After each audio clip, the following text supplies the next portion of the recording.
Assalamualaikum warahmatullahi wabarakatuh. Waalaikumsalam warahmatullahi wabarakatuh, Pak. Terima kasih Kak Malia.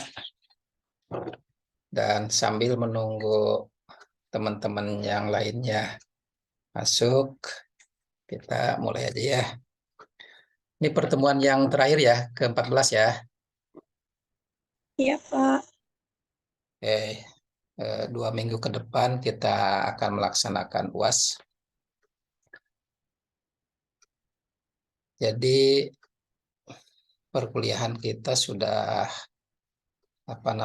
yang terakhir untuk mata kuliah strategi manajemen dan akuisisi. Tentunya nanti ada di semua bisa mempelajarinya, dan Bapak sudah men-share di learning-nya ya. Silakan nanti pada dibuka.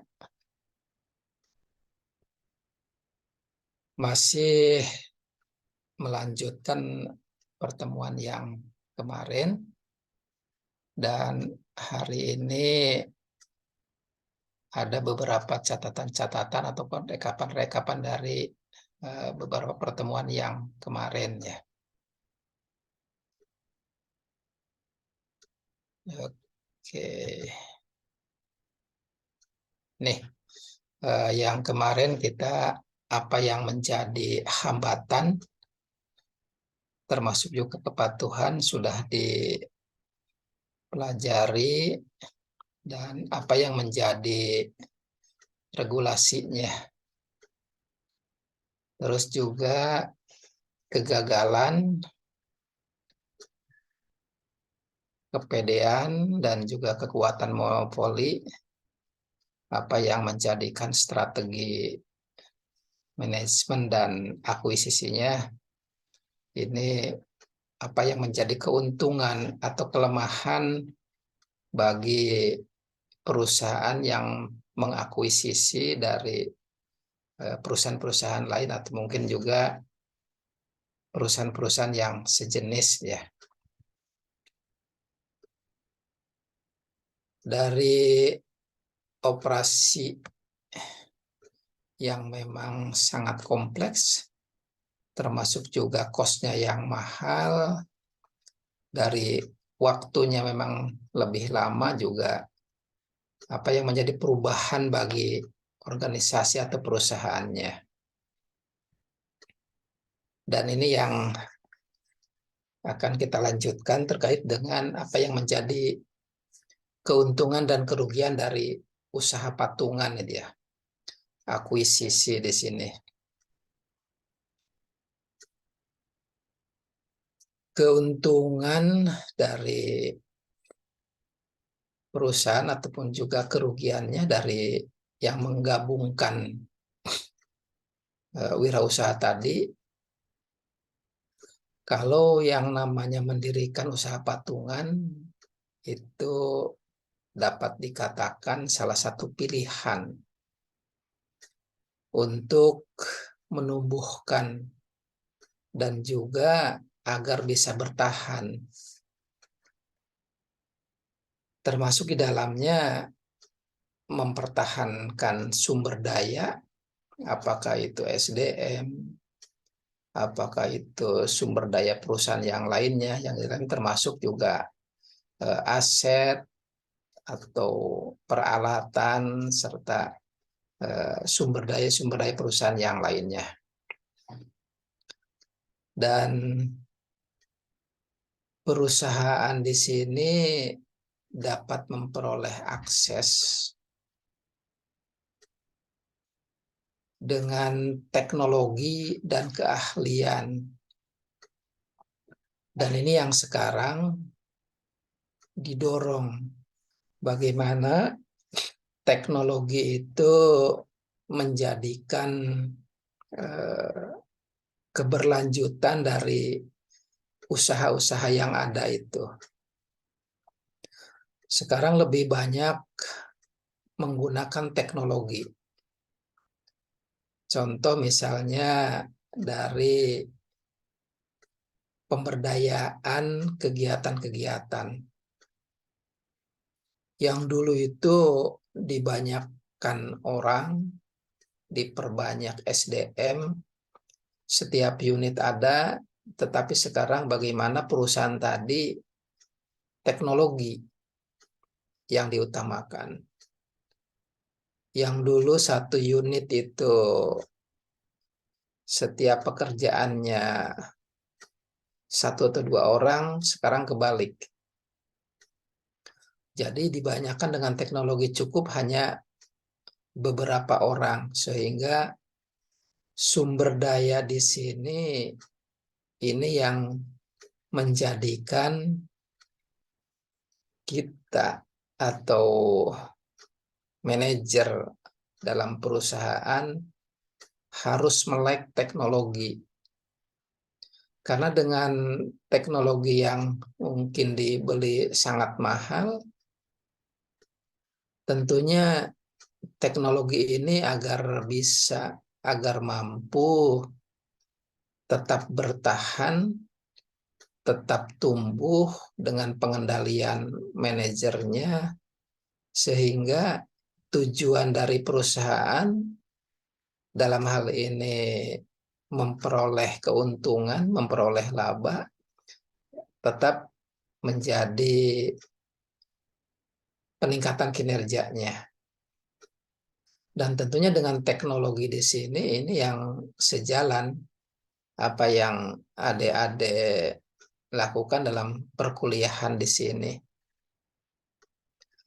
Dan perkuliahan dengan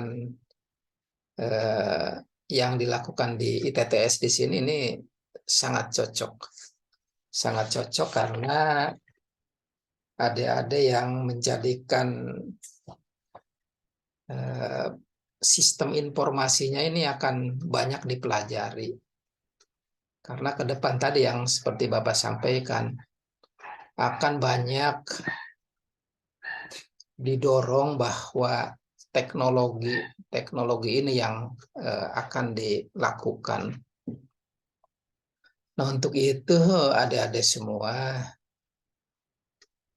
apabila dengan peningkatan kemampuan, peningkatan ilmu, peningkatan wawasan, ini akan mencerminkan bahwa kompetensi ke depan ini akan menjadi yang utama, karena dengan bekerja dengan teknologi ini yang sekarang banyak dilakukan oleh perusahaan-perusahaan.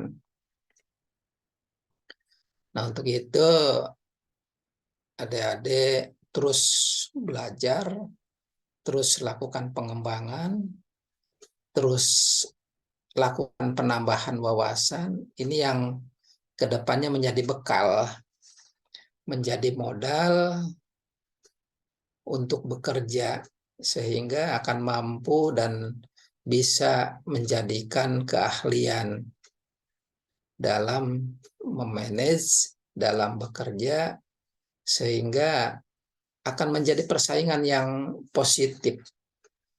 Ini yang harus dilakukan oleh anak-anak muda sekarang ini ya.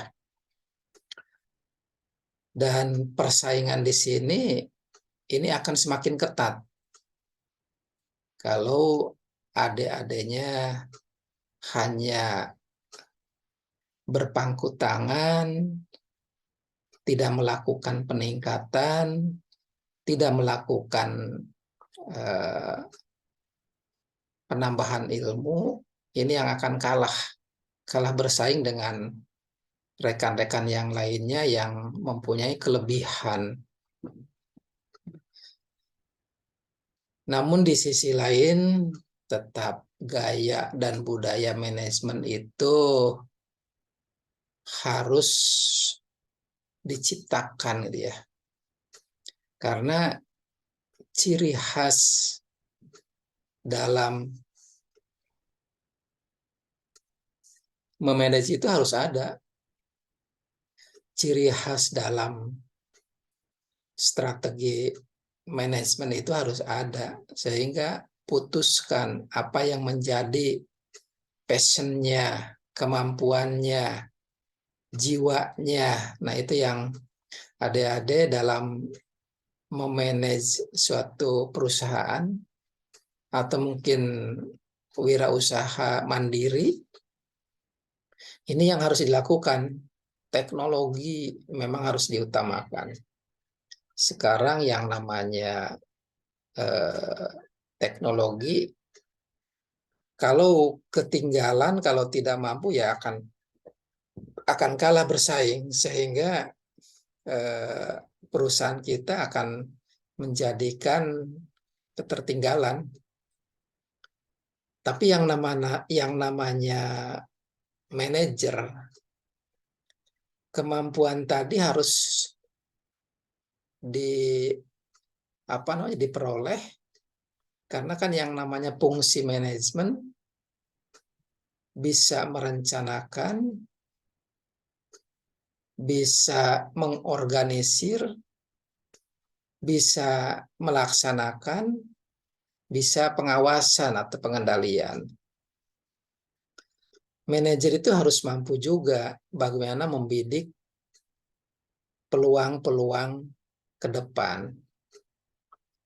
Nah, untuk itu salah satu keuntungan dan kerugian dari usaha patungan ini, apakah menjadikan bidikan dari adik-adik sebagai manajer atau sebagai karyawan yang mampu bertahan, yang mampu bersaing dengan ekonomi yang harus terus dilakukan ke depannya. Apa yang menjadi keputusan strateginya? Ini yang harus bisa dilakukan oleh semuanya ini. Dan tentunya adik-adik harus sangat piawai, harus sangat atraktif bagaimana dengan sistem informasi di sini, dan juga mungkin teknologi informasinya ini harus lebih banyak mempelajarinya. Dan yang namanya keuntungan kerugian ini dalam usaha patungan, ini melihat evaluasi apa yang menjadi perjalanan kemarin-kemarinnya, tahun-tahun yang lalunya, sehingga akan menjadikan teknologi dan akses yang memudahkan bagi karyawan ini apa kan itu ya. Ini yang bisa menjadikan atau mempertahankan kekuatan untuk keberlangsungan dari perusahaan-perusahaan tadi.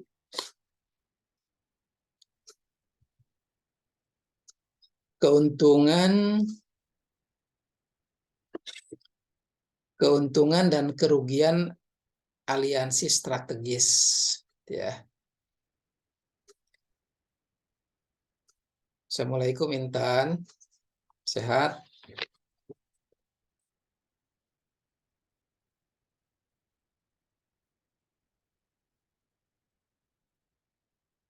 Intan sudah masuk.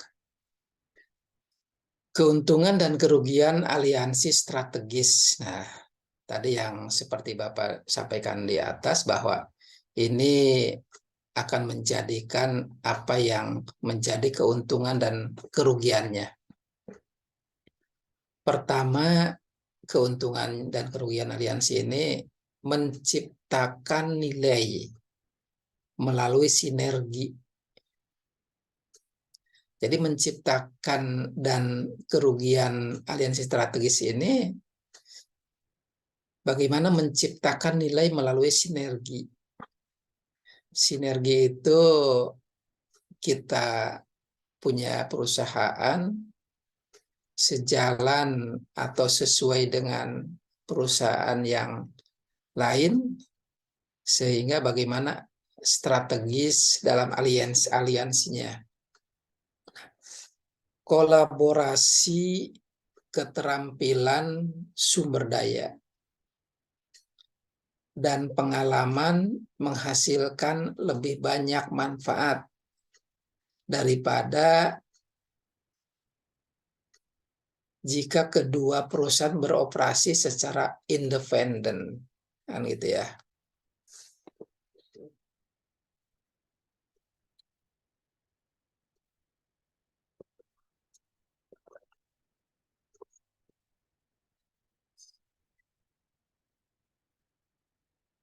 Apa yang dimaksud menciptakan nilai melalui sinergi? Jadi kolaborasi keterampilan, sumber daya, dan pengalaman menghasilkan lebih banyak manfaat daripada jika kedua perusahaan beroperasi secara independen.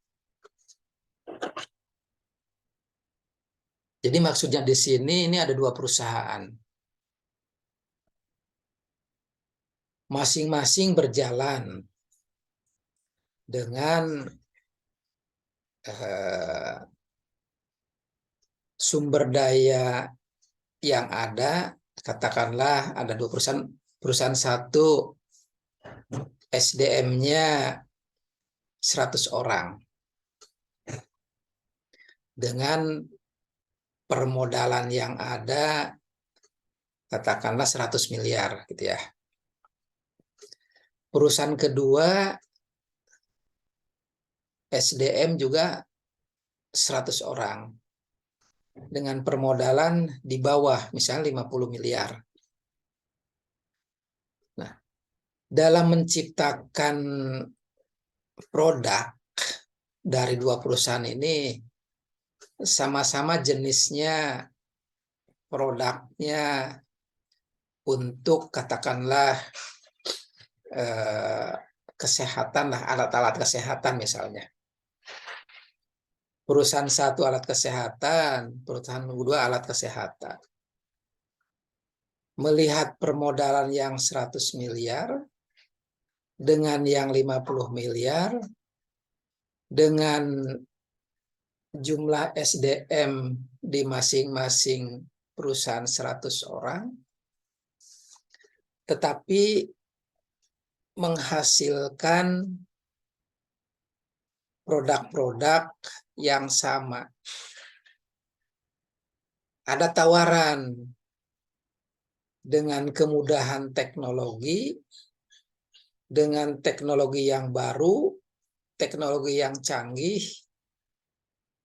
katakanlah memerlukan permodalan kalau digabungkan harus menjadi 150 miliar.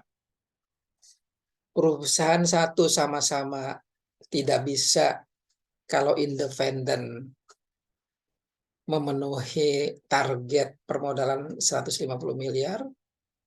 Begitu juga perusahaan dua sama-sama independen tidak bisa menambahkan menjadi 150 miliar. Kan ini menjadi keuntungan dalam strategi bagaimana menggabungkan, menciptakan nilai melalui sinergi di sini.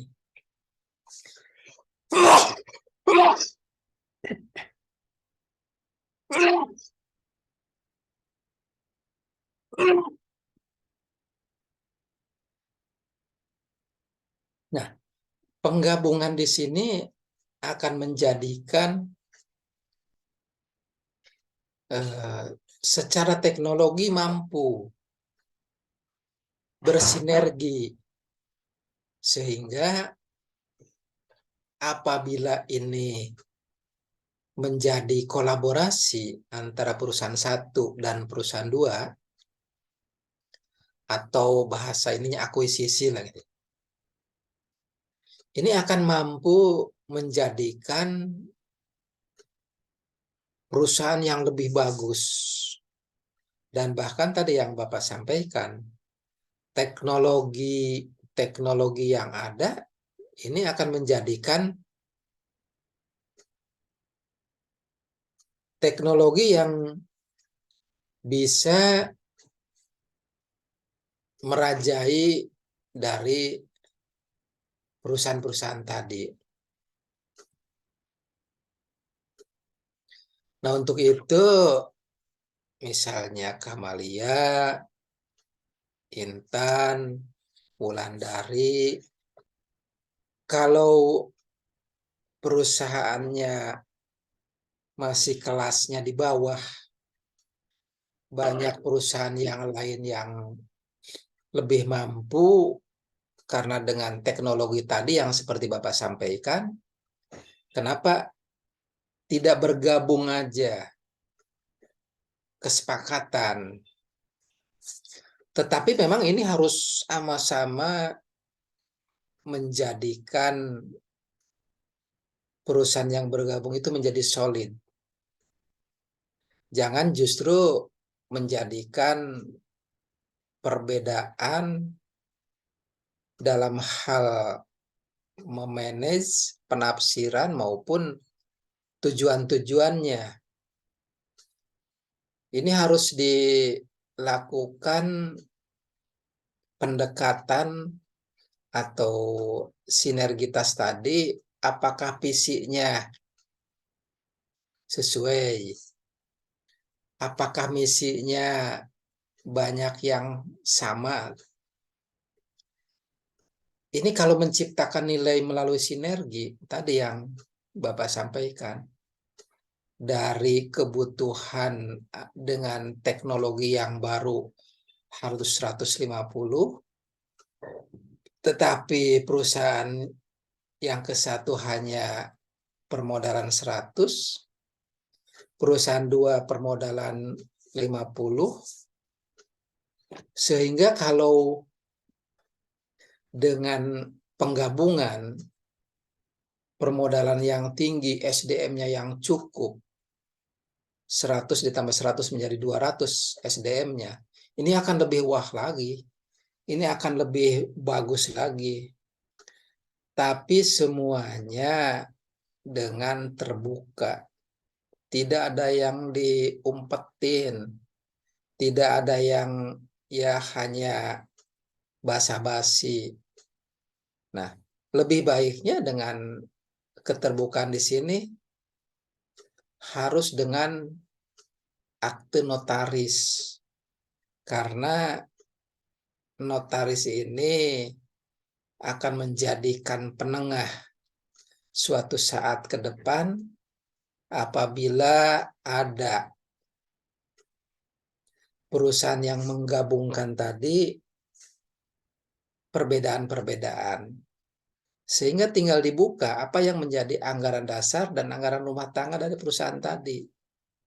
Tidak semaunya sendiri-sendiri. Ini yang harus dilakukan oleh adik-adik semua sebagai calon manajer yang sekarang sedang mempelajari apa itu strategi manajemen dan akuisisi dari perusahaan-perusahaan tadi. Ini yang harus dilakukan. Dan tadi yang Bapak sampaikan tadi, penggabungan perusahaan satu dan kedua lebih cepat dan lebih murah.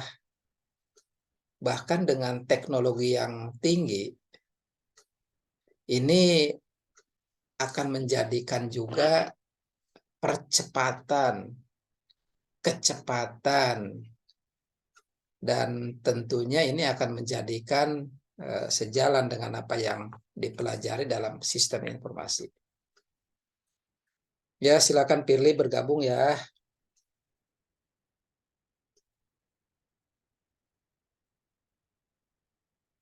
Yang belum Fahmi nih, belum. Fahmi, bahkan siapa Aulia nih udah lama juga. Oke, terus ya. Nah, dalam menciptakan nilai melalui sinergi tadi yang Bapak sampaikan, dan yang kedua lebih cepat dan lebih murah. Kenapa lebih murah? Pasti perhitungan pembiayaan. Nah, perusahaan lebih fleksibel dalam berpindah ke produk atau pasar baru. Pasar yang baru ditemukan atau pasar yang memang relasinya yang baru-baru. Nah, mereka tidak harus terlibat dalam pengaturan dan beban permanen lainnya ketika perusahaan tidak cocok. Mereka dapat memutuskan kerjasama dengan mitra tanpa harus menanggung risiko. Risiko yang signifikan daripada dalam merger dan akuisisi. Nah, jadi keuntungan atau mungkin kerugian aliansi strategis di sini, penggabungannya menyesuaikan apakah ini cocok atau tidak dengan akuisisi di sini, dengan penggabungan di sini, atau dengan merger di sini.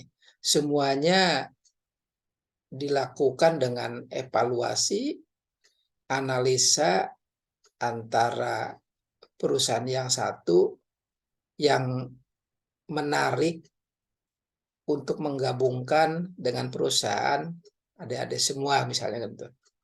Ini yang sejalan bahwa kegiatan memanage itu perlu strategi. Kegiatan mengakuisisi itu perlu strategi. Jangan sampai nanti menjadikan bulan-bulanan, menjadikan kekalahan, dan juga menjadikan kerugian bagi semua yang ada dalam perusahaan-perusahaan tadi. Nah, untuk itu apa yang menjadi keuntungan dan kerugian aliansi strategis ini harus dilakukan. Oke.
Aliansi juga gitu ya, memiliki beberapa kelemahan gitu ya.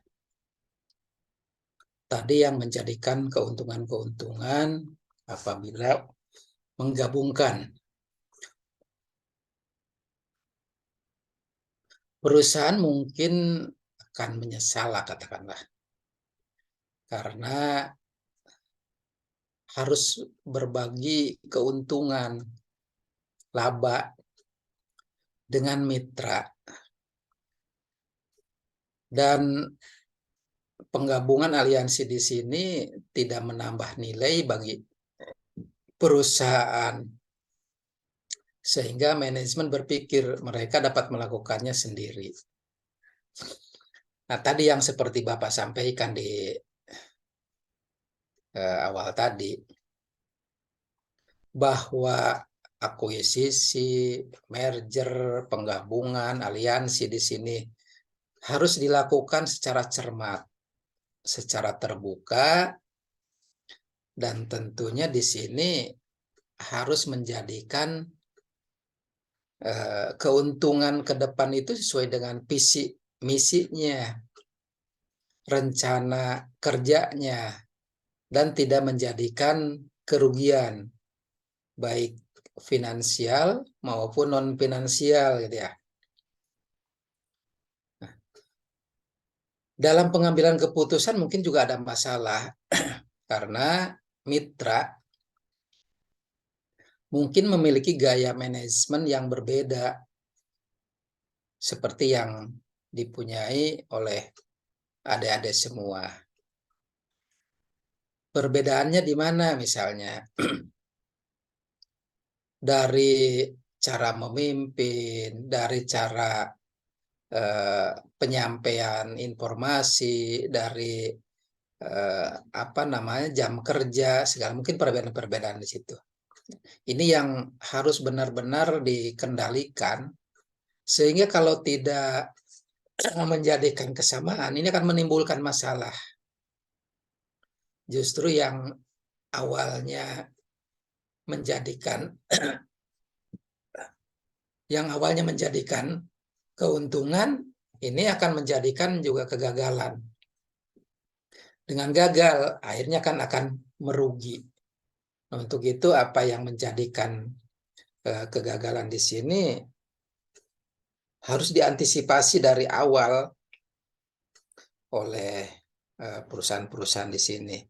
Sehingga kalau ini menjadikan keuntungan setelah diperhitungkan secara mandiri dan secara aliansi, itu akan menjadikan juga apa yang menjadi kelebihannya. Mungkin kelebihan tadi dari SDM yang direkrut, SDM yang dipunyai, SDM yang diperoleh, perbandingan-perbandingan tadi itu dibuatkan semacam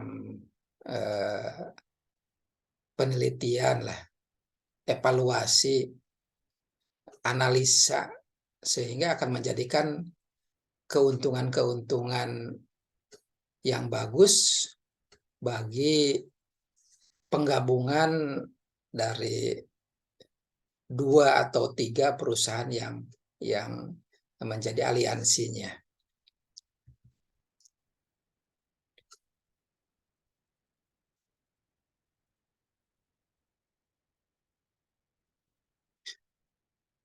Ekspansi bisnis nih ya. Dan ini ekspansi bisnis ini memperluas ya. Perusahaan ini menumbuhkan dan mengembangkan dari bisnisnya dengan tujuan untuk meningkatkan skala operasi, sehingga perusahaan dapat menghasilkan lebih banyak uang, lebih banyak laba, penghasilan, pendapatan, sehingga akan lebih baik lagi perusahaan-perusahaan ini. Tapi semuanya tadi harus dengan tata cara aturan, ketentuan itu yang ada. Yang sering banyak Bapak sampaikan, jangan sampai menghalalkan segala cara. Hanya mengejar aliansi penggabungan ini, tetapi ekspansinya kurang sesuai. Dan juga yang sifatnya harus jangka panjang, bukan sesaat, bukan hanya waktu momen-momen tertentu. Ini yang harus dilakukan secara jangka panjang. Sehingga tujuan dari ekspansi di sini, perusahaan akan tentunya tujuannya untuk dapat menghasilkan yang lebih banyak lagi, sehingga perusahaannya akan lebih maju lagi. Ekspansi di sini dalam pertumbuhan internalnya seperti membangun fasilitas produksi baru, membidik pasar baru, mengembangkan produk baru, mendirikan anak perusahaan atau cabang, gitu ya. Pilihan ini bisa melalui pertumbuhan secara eksternal juga. Apa itu mengakuisisi perusahaan lain? Apa itu mau merger dengan perusahaan lain? Apa itu membentuk usaha patungan? Apa itu membangun aliansi strategis? Dan juga yang paling baik itu yang mana? Sehingga dari segi SDM, permodalan, aset, jangka panjang dari analisa di sini. Ini pilihan-pilihan yang harus ditentukan secara matang. Misalnya mengakuisisi perusahaan lain. Memang perusahaan adik-adik yang manajernya tangguh, mungkin untuk memperluasnya untuk di tempat lain bisa mengakuisisinya supaya lebih luas lagi, lebih berkembang lagi. Sehingga apa yang diakuisisi di sini akan menjadikan keuntungan dari perusahaan yang diakuisisi, keuntungan yang tambah meluas lagi. Baik keuntungan secara ekonomi, keuntungan secara sosial, keuntungan secara budaya, keuntungan secara permodalan, keuntungan secara informasi. Ini yang dilakukan mengakuisisi perusahaan lain ini menjadikan keuntungan yang akan bertambah. Tapi keuntungan di sini juga diperhitungkan. Apakah berapa tahun sampai dengan BEP-nya, break even point-nya, menggabungkan atau mengambil perusahaan lain ini, mengakuisisi sini. Ini yang harus dihitung. Yang kedua, misalnya dengan cara merger dengan perusahaan lain. Kalau yang tadi satu mengakuisisi perusahaan adik-adik, misalnya perusahaan A. Di Tangerang Selatan ini perusahaan A sangat terkenal. Tetapi ada perusahaan B yang sama-sama memproduksi. Perusahaan B itu seperti hidup tak mau, mati juga enggak, kan itu perusahaannya. pimpinan perusahaan B menawarkan kepada perusahaan A, nih silahkan ambil misalnya untuk bisa bergabung kepada perusahaan A. Kelebihan perusahaan B itu banyak SDM-nya yang potensial, yang bagus-bagus, yang cekatan-cekatan, sehingga penggabungan dari perusahaan A atau pengambil alihan perusahaan B oleh perusahaan A dengan diakuisisi di sini, ini akan menambah lebih luas lagi perusahaan yang ada di sini. Ini yang mengakuisisi perusahaan lain. Tetapi kalau perusahaan yang merger di sini, ini perusahaan A dengan perusahaan B katakanlah sama-sama. Modelnya, tipenya, SDM-nya, terus juga pelanggannya. Karena untuk lebih luas dan ada kesepakatan untuk meningkatkan peran dari manajer, sehingga digabunglah perusahaan A dengan perusahaan B, sehingga akan lebih terkenal lagi, akan lebih bagus lagi. Dan penggabungan ini bisa jadi karena perusahaan A dan perusahaan B itu berdekatan, sehingga kalau digabungkan, di merger, ini akan luas lagi, akan lebih luas lagi. Sehingga penggabungan di sini, merger di sini, ini sangat cocok itu, menurut analisa dari tim yang dibentuk dari perusahaan A dan perusahaan B. Atau pengembangan usaha baru, karena perusahaan B dan perusahaan A ini bersama-sama, tetapi ada satu wilayah yang jangkauannya cukup jauh. Ini kalau perusahaan membangun di sana, kekurangan modalnya, SDM-nya. Begitu juga perusahaan B kalau menanamkan modal di perusahaan yang jauh itu akan berkurang ini. Sehingga dilakukanlah perusahaan patungan antara perusahaan A dengan perusahaan B, sehingga membentuk perusahaan baru. Dari perusahaan patungan ini, dari permodalannya sama, ataupun ada perbandingan 40-60, 30-70, atau mungkin 49-51, itu menyesuaikan dengan yang menjadi komitmen.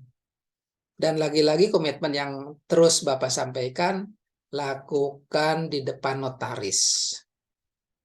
Jangan lakukan sendiri-sendiri, karena suatu saat perusahaan akan berkembang, mungkin ke depan bukan adik-adik lagi yang mengurusi, memanage perusahaan di sini, tapi ada orang lain, atau mungkin anak-anak kita, atau mungkin saudara-saudara yang lain, atau mungkin bahkan yang satu bisa jadi dijual, sehingga ada perusahaan yang lain. Ini yang diikat dengan notaris ini ke depan, agar suatu saat tidak menimbulkan permasalahan. Ke depan tidak akan menjadikan kerugian bagi semua pihak. Apalagi saling menggugat, apalagi saling melaporkan. Ini yang dihindari jauh-jauh hari, bahwa keuntungan dari akuisisi, merger, ada usaha patungan, ada aliansi strategis, ini semuanya diperhitungkan ke depan secara matang. Lakukan, jangan hanya tim dari perusahaan A dengan tim perusahaan B, tapi bagaimana menjadikan anggaran dasar, anggaran rumah tangga itu ada di hadapan notaris. Tuh, ada deh semua ya. Apa sih pentingnya ekspansi bisnis kan itu ya?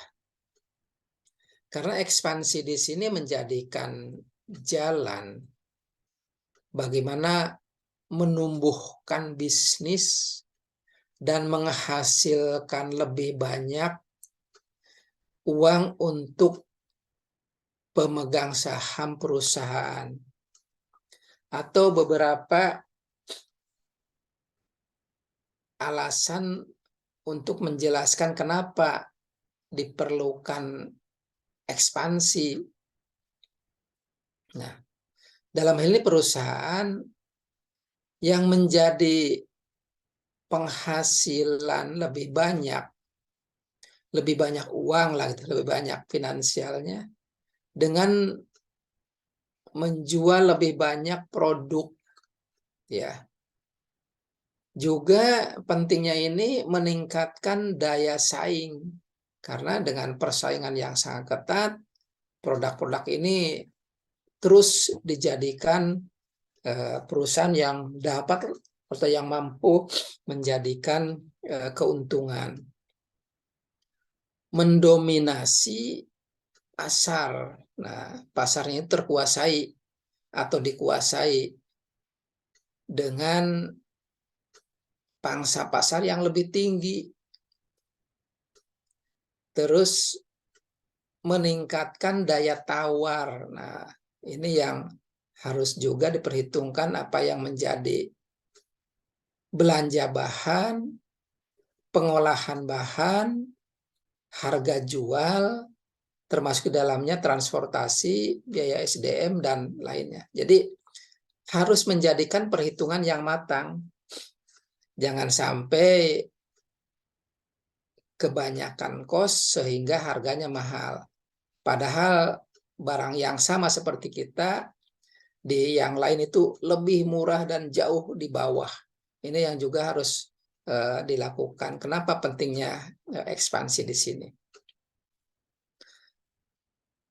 Kepemimpinannya ini harus juga dapat mempengaruhi harga pasar.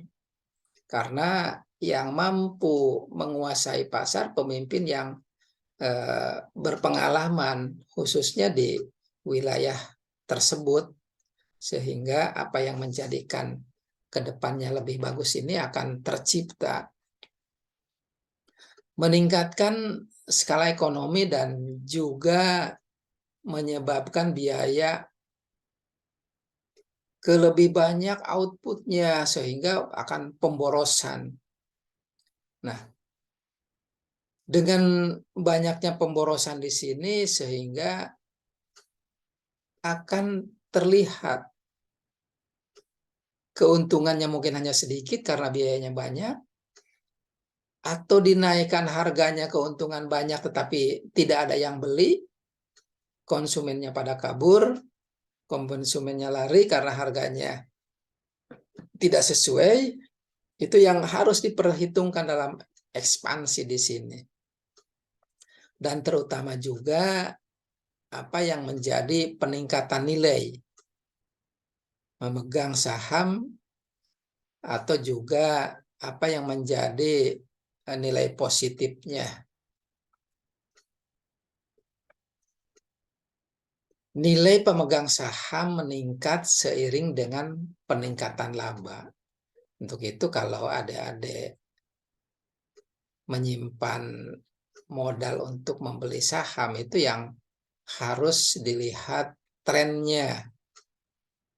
Sehingga nanti akan mendapatkan dividennya, di mana yang menjadi perusahaan akan meningkat, dividennya akan banyak, ini akan menjadikan keuntungan secara modalnya. Mengukur pertumbuhan bisnis. Pertama dilihat dari aset. Yang kedua jumlah karyawan. Yang ketiga total output. Yang keempat jumlah pelanggan. Yang kelima pendapatan. Yang keenam laba. Yang ketujuh kapitalisasi pasar. Nah, untuk pertumbuhan bisnis ini diukur aset misalnya. Perusahaan memiliki lebih banyak sumber daya, dalam hal ini aset, baik melalui pertumbuhan internal maupun eksternalnya. Misalnya perusahaan A tadi, yang Bapak contohkan punya modal 100 miliar. Perusahaan B, contohkan Bapak ada modal 50 miliar. SDM-nya sama-sama 100 orang.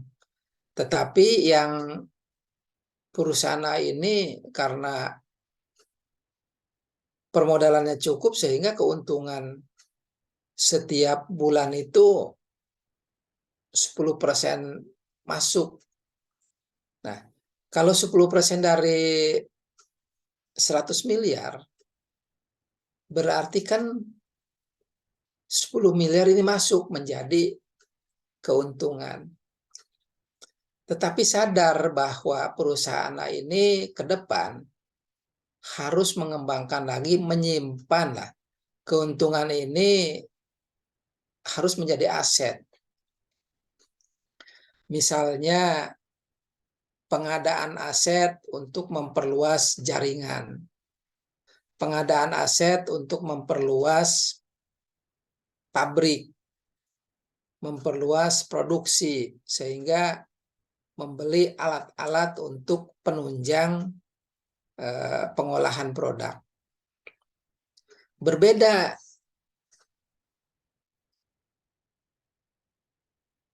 dengan perusahaan B, modal 50, keuntungan sama-sama 10%, berarti kan 5. Nah, keuntungan yang perusahaan B tidak dengan aset, tetapi dengan meningkatkan alat-alat atau mungkin membeli dengan saham yang lainnya untuk ekspansinya gitu ya.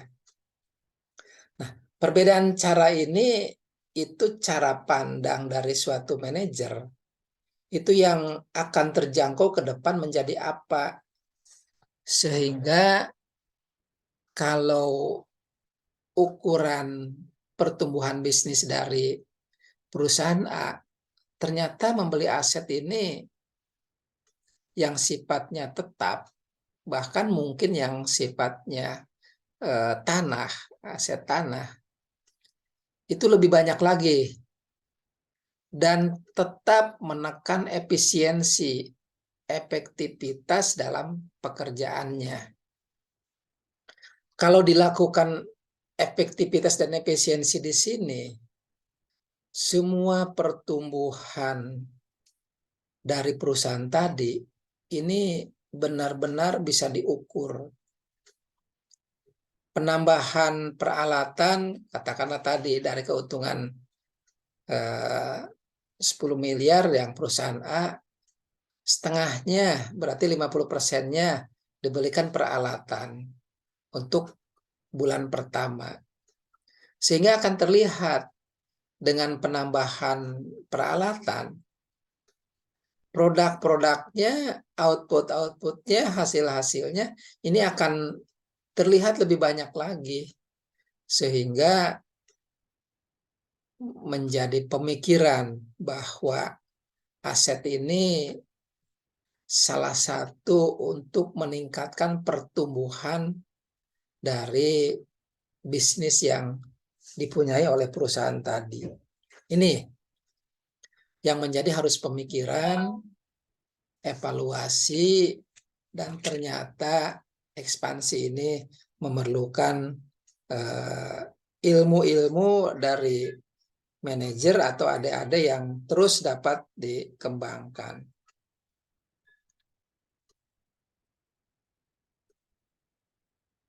Nah, untuk itu teknik cara mengembangkan manajemen di sini dengan strategi manajemennya dalam mengakuisisi di sini dilakukan betul-betul pertimbangan-pertimbangan yang ada.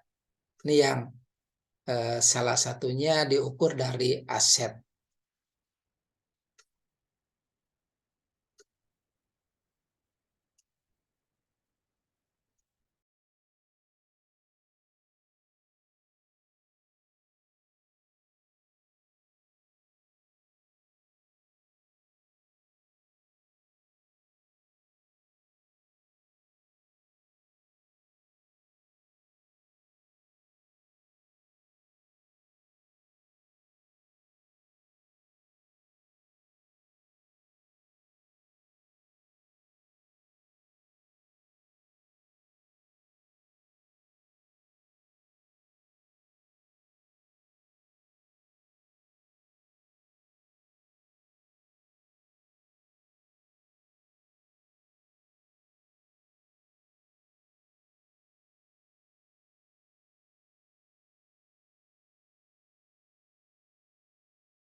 bahwa jumlah karyawan juga menjadi ukuran. Tetapi tentunya karyawan di sini karyawan yang produktif ya. Jangan karyawan yang masih coba-coba, masih belajar, dan tentunya tidak menjadikan percepatan dalam peningkatan produksi di perusahaan tadi.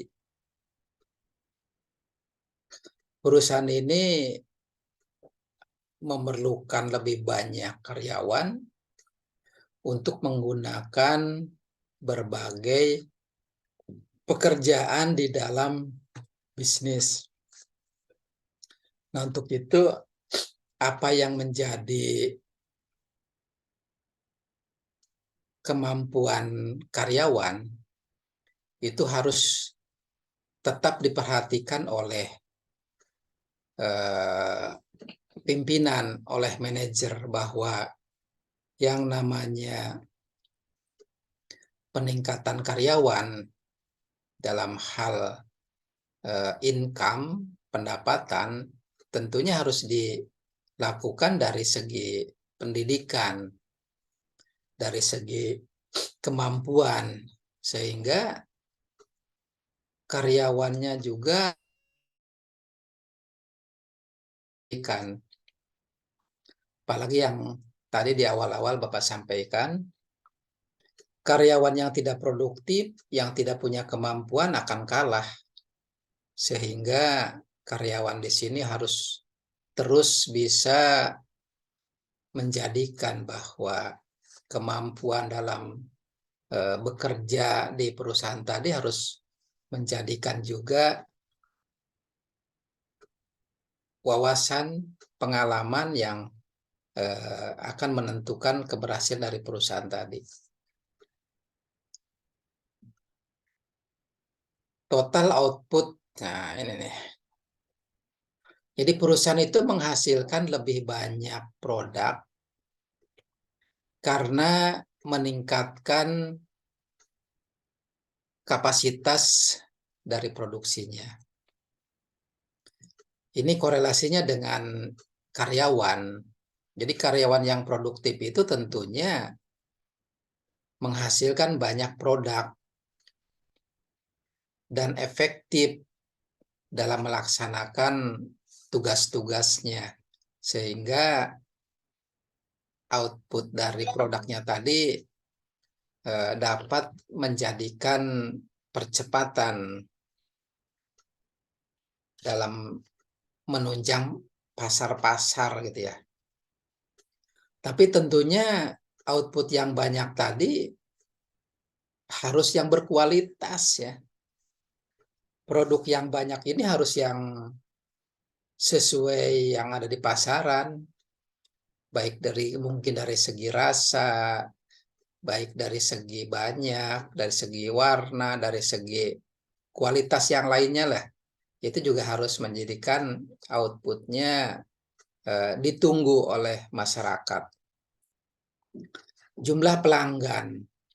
Nah, ini jumlah pelanggan juga harus terus ditingkatkan supaya pendapatan, laba, dan juga keuntungan yang lainnya dapat segera diraih oleh perusahaan tadi.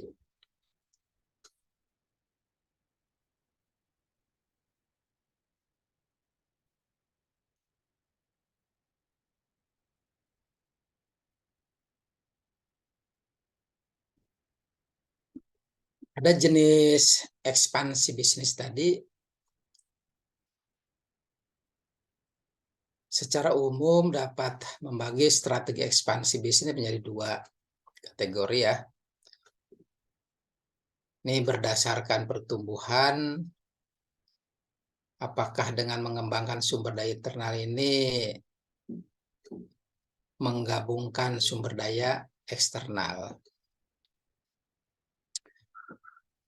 Dan pertumbuhan internal sama pertumbuhan eksternal, dua hal kategori tadi ya.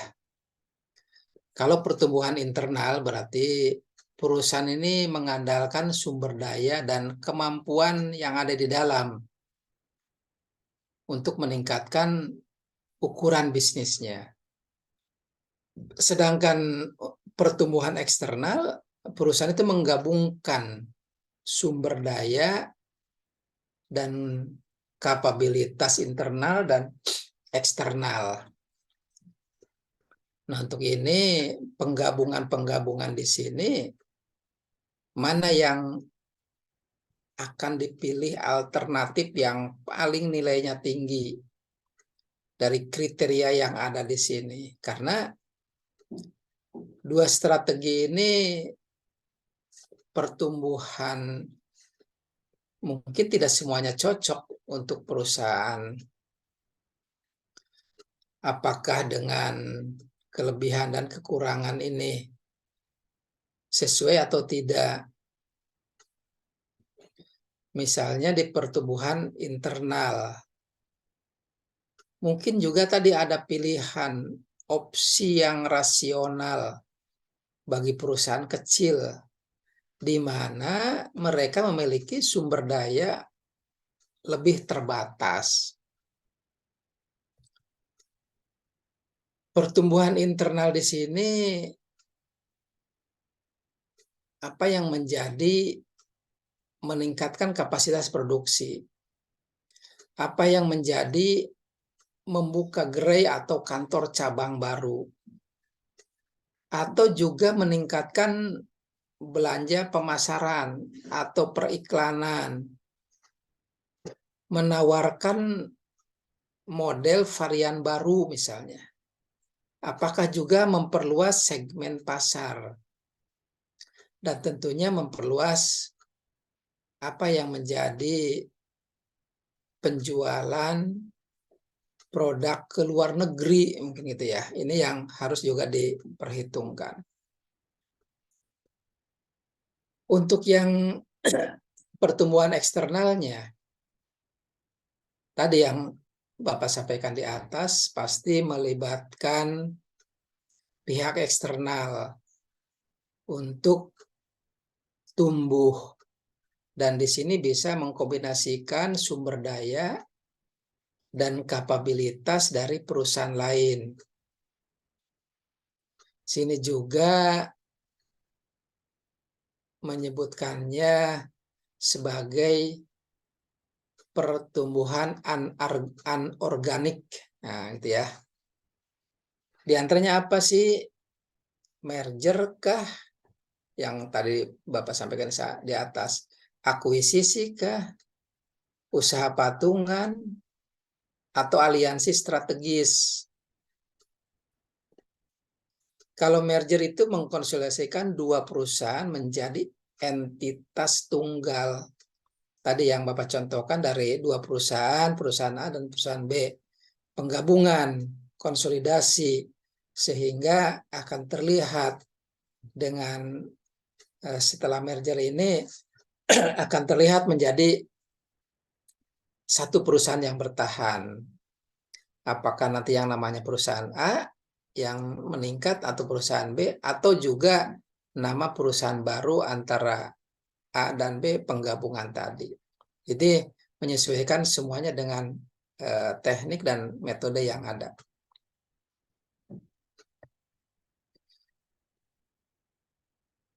Akuisisi itu melibatkan pengambil alihan dan kontrol terhadap perusahaan lain. Akuisisi juga dapat berjalan secara bersahabat ataupun tidak bersahabat, itu tergantung dari manajemen dan target yang telah diambil. Kalau terkait dengan usaha patungan dari dua perusahaan yang ada tadi, apakah strategi ini memberi perusahaan peluang mengkombinasikan karena digabungkan dengan cara patungan, atau aliansi strategis? Di sini kesepakatan antara 2 atau mungkin lebih perusahaan untuk berbagi sumber daya untuk melaksanakan proyek tertentu mungkin. Ini yang masing-masing tetap independen satu dan yang lainnya.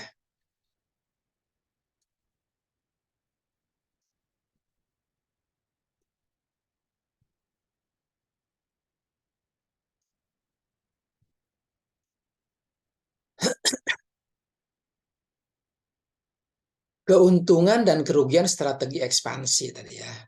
Pertama, risiko kegagalan relatif lebih tidak ada, bahkan lebih rendah lah.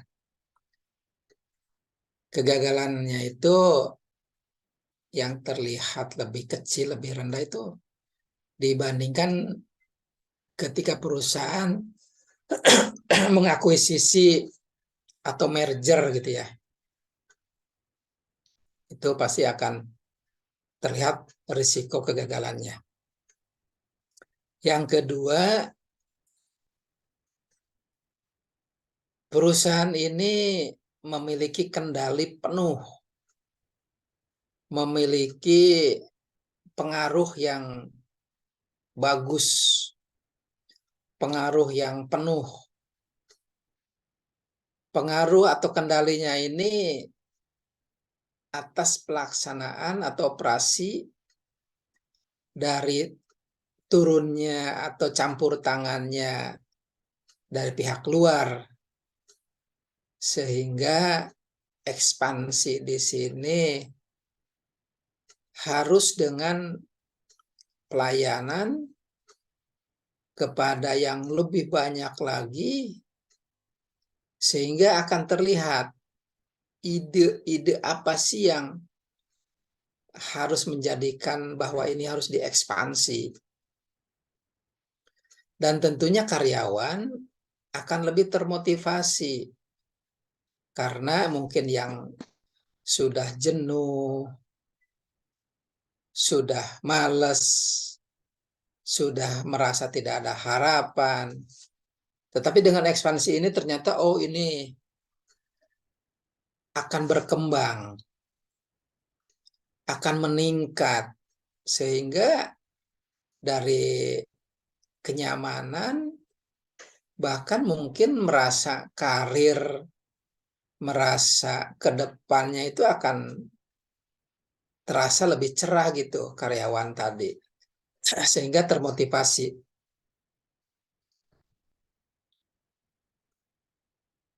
Sedangkan dari pertumbuhan internal, di sini juga ada kelemahan-kelemahan. Pertama, yang namanya pertumbuhannya itu, strategi ini lebih lambat untuk menumbuhkan bisnis perusahaan. Harus mengandalkan sumber daya yang sudah ada, yang mana lebih terbatas dan juga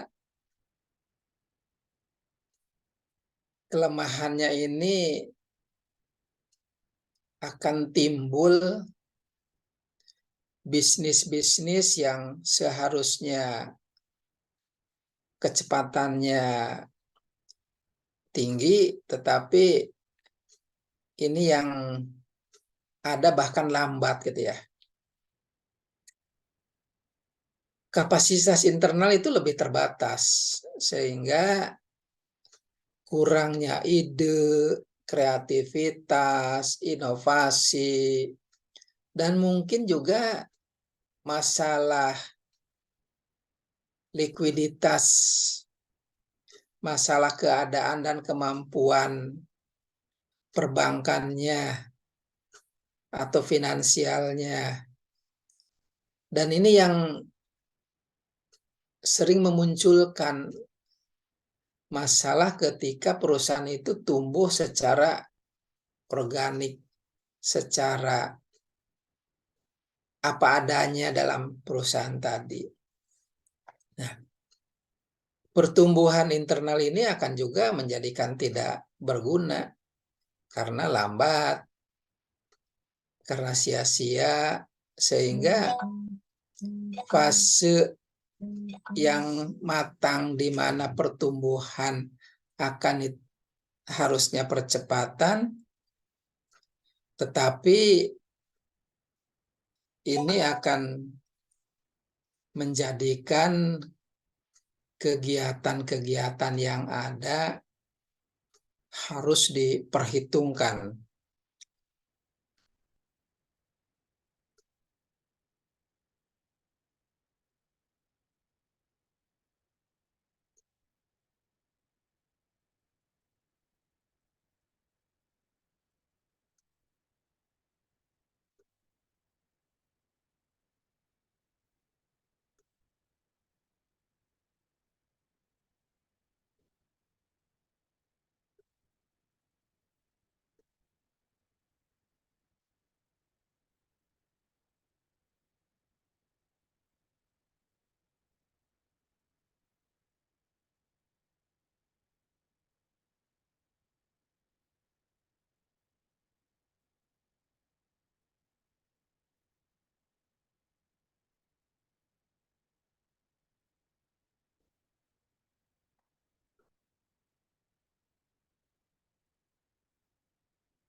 Ya, semua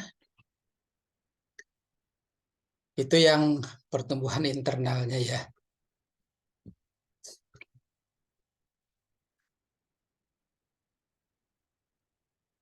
Dan keuntungan kerugian pertumbuhan eksternal. Pertama, pertumbuhan lebih cepat. Nah, pertumbuhan lebih cepat ini dalam merger dan akuisisi. Perusahaan menggabungkan dan fasilitas produksi berbeda untuk meningkatkan skala ekonomi. Tapi yang paling penting oleh adik-adik, agar dipahami adik-adik sebagai manajer, adik-adik sebagai calon pemimpin perusahaan yang sekarang sedang belajar strategi manajemen dan akuisisi dalam sistem informasi di sini, apa yang menjadi akuisisi sih, apa yang menjadi merger, apa yang menjadi usaha patungan, apa yang menjadi aliansi sinergis, ya. Ini yang nanti dalam UAS itu ada soal-soal itu ya. Jadi nanti mohon baca dan akan menjadikan bahan gitu ya. Dari keuntungan dan kerugian secara eksternal itu yang ketiganya di sini, daya tawar perusahaan itu menjadi lebih tinggi dan juga keuntungannya tentunya akan lebih tinggi karena perusahaan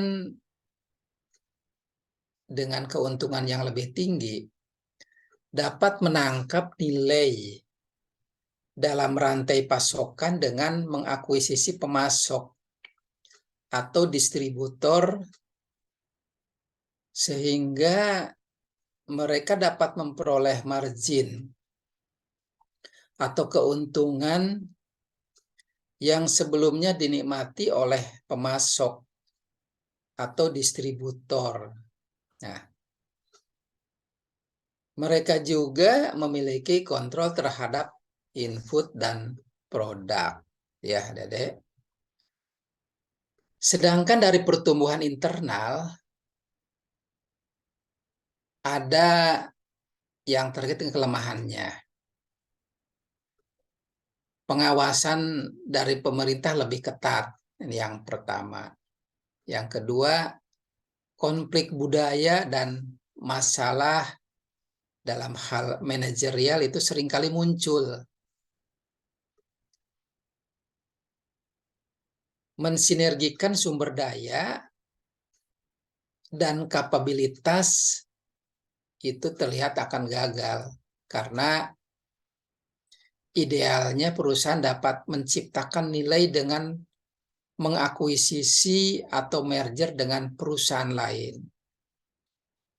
Yang keempat, moral karyawan menurun. Kenapa moral karyawan menurun? Karena merger ini seringkali diikuti dengan perampingan pekerjaan atau job dalam perusahaannya lebih ramping lagi sehingga akan adanya PHK atau pengurangan-pengurangan pegawai sehingga akan menurun dari moralnya karena dengan beberapa pertimbangan-pertimbangan. Nah, untuk itu yang tadi Bapak sampaikan, karyawan itu, pegawai itu harus mempunyai kompetensi yang bagus. Apapun nanti perusahaan melakukan pilihannya, apakah akuisisi, apakah merger, atau patungan, atau ekspansi,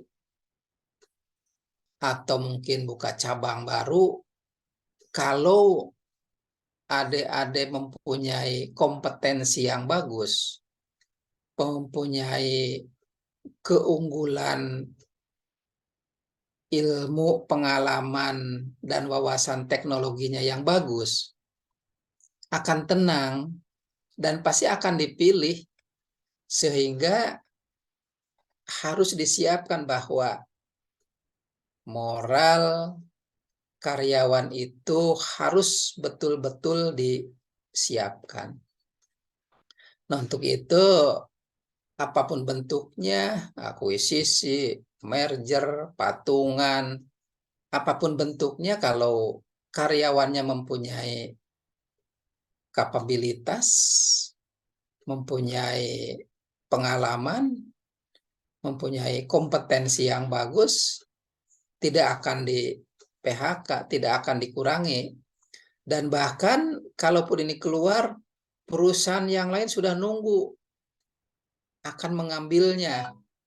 Dengan pengambilan ini akan juga pasti salary-nya, gajinya, tunjangannya akan lebih tinggi. Nah, untuk itu Bapak terus sampaikan bahwa adik-adik harus tetap terus meningkatkan ilmunya, wawasannya, belajarnya terkait dengan sistem informasi di sini, teknologi informasi di sini, wawasan, pengalaman, dan tentunya dengan praktek-praktek di sini. sejalan juga dengan MBKM kita di ITTS di sini bahwa pola mahasiswa dengan apa namanya merdeka gitu ya untuk belajar dan mengembangkan,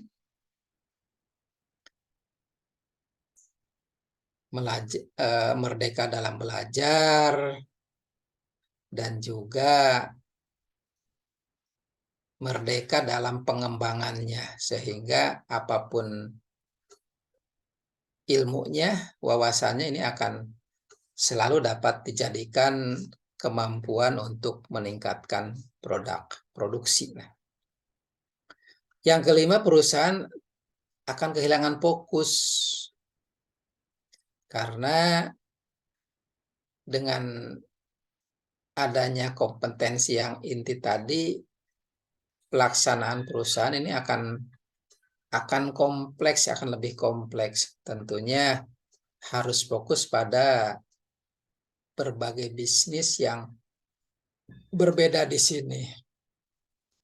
Itu yang harus dilakukan oleh adik-adik semua, bahwa pengembangan bisnis, akuisisi, merger, patungan, apapun namanya tadi, semuanya dalam rangka menciptakan kemampuan untuk perusahaannya meningkatkan keuntungan, baik secara finansial, sosial, dan bahkan mungkin keberadaannya. Dan persepsi negatif oleh konsumen itu akan terlihat muncul. Ini yang harus dipisahkan, karena kalau konsumen sudah memandang negatif, ini yang akan berat, karena jangan-jangan nanti beralih kepada perusahaan lain, kepada pesaing kita, dan dengan ditambahkan berbagai cara atau teknik yang bisa mengalihkannya, dengan diskon dengan layanan gratis atau dengan yang lainnya. Risiko ekspansi bisnis itu tadi yang beberapa disampaikan juga, dari kerugian finansial, manajemen yang tidak efektif, ketidakstabilan, keengganan untuk berubah, dan tentunya ada hal terkait dengan politiknya di sini, risiko politik. Itu ada di semua yang dapat Bapak sampaikan, dan ini sekali lagi pertemuan yang ke-14. Minggu depan minggu tenang, dan berikutnya adalah UAS. UAS seperti biasa akan dilaksanakan sesuai dengan jam kuliah ya. Jadi dari mulai jam 8 kalau UAS ya. Nanti mulai jam 8 sampai jam 10 di waktu itu, atau di 2 minggu ke depan, agar adik-adik mempersiapkan. Sama seperti yang lalu, ditulis tangan, nanti disampaikan kepada Bapak. Yang paling penting mohon tulisannya yang bisa terbaca. Dan yang kedua, untuk PDF-nya juga yang bagus, tidak miring-miring, tidak salah memfotonya. Dan yang paling penting, betul-betul jawaban itu juga terkirim kepada WA Bapak ke sini ya. Itu aja yang dapat Bapak sampaikan. Terima kasih atas segala atensi dan perhatian dari adik-adik semua. Dan mohon maaf apabila dalam perkuliahan selama ini banyak hal yang tidak berkenan. Terima kasih. Mari kita tutup perkuliahan ini dengan baca hamdalah. Alhamdulillahirabbil alamin. Alhamdulillahirrahmanirrahim. Terima kasih pada semuanya. Bapak Heri, Assalamualaikum warahmatullahi wabarakatuh. Waalaikumsalam warahmatullahi wabarakatuh. Terima kasih, Pak. Ya, sehat semuanya.